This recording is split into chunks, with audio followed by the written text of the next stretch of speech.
On this retrofit, what we had to do was we've got these base Z's and we put 5 screws in each time that they crossed a underlying steel purlin.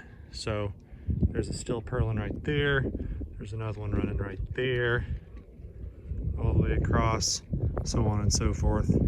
We also stuck mastic underneath, so there's a compression seal so that these things can be left out while it's raining and the interior of the building not leak.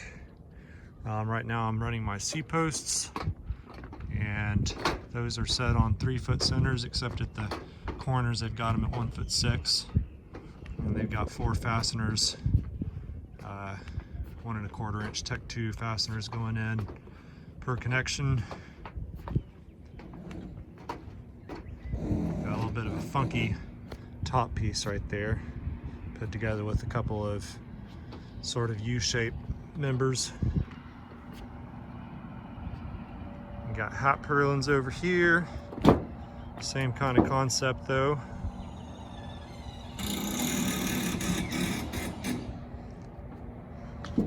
On the corners we had to put extra right there, and at the eave we had to put an extra one for extra wind uplift. This new roof, once it gets built over here, is going to be a 1.75 on 12. The other side is a 3 on 12. It's going to span right over that PVC roof.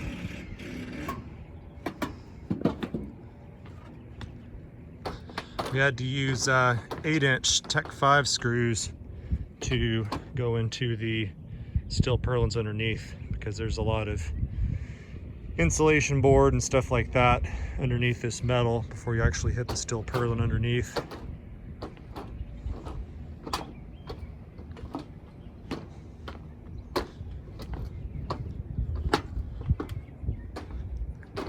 You can see the other little shed roof over there. You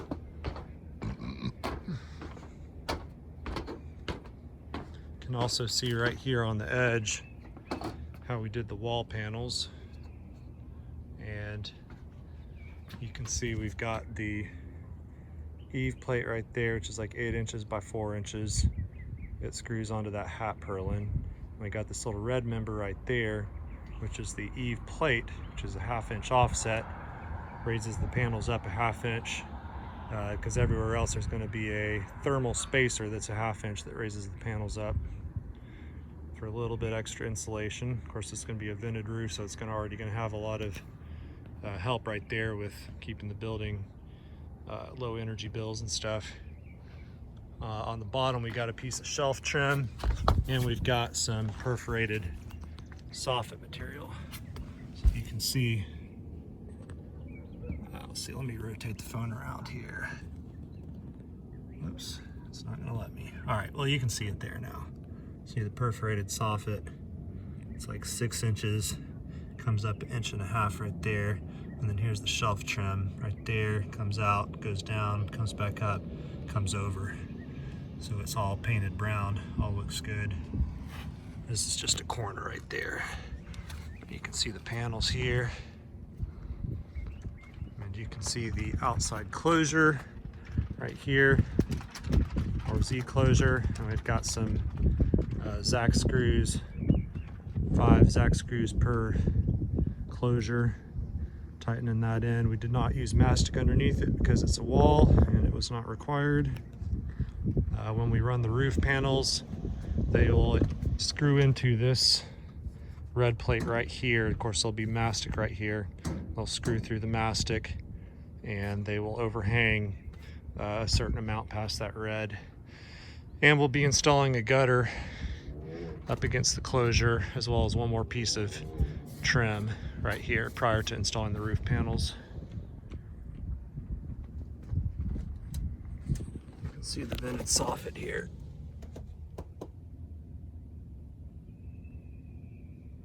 You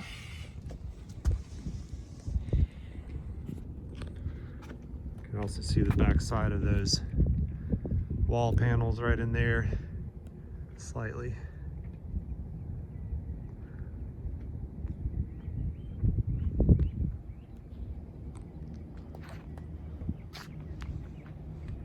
line right here too. This is going to be the height of the new roof right here on this fish line right there. If I spin around, you can see it there, the studs and stuff.